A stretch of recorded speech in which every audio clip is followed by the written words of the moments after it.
పంత్ స్థానంలో Tamil wicket keeper Manchester test లో గాయపడిన రిషబ్ పంత్ స్థానంలో తమిళనాడు వికెట్ కీపర్ ను టీమిండియా 5వ టెస్ట్ లోకి తీసుకొనుంది.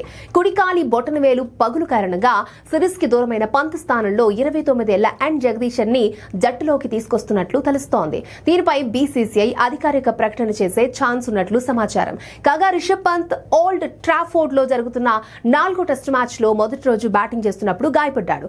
క్రిష్ వోక్స్ వేసిన ఒక బంతిని రివర్స్ స్వీప్ ఆడే క్రమంలో బాల్ నేరుగా కుడికాలి బొటనవేలు మీద పడింది. దీంతో గాయం తీవ్రత ఎక్కువగా ఉండడంతో పంత్ మైదానాన్ని వీడాల్సి వచ్చింది. అయితే భారత్ వికెట్లు కోల్పోతున్నప్పుడు మళ్లీ బ్యాటింగ్ చేయడానికి వచ్చిన పంత్ అర్ధశతకం చేసి అవుట్ అయ్యాడు. కానీ పెయిన్ ఎక్కువగా ఉండడంతో కుంటుతోనే బ్యాటింగ్ చేశాడు.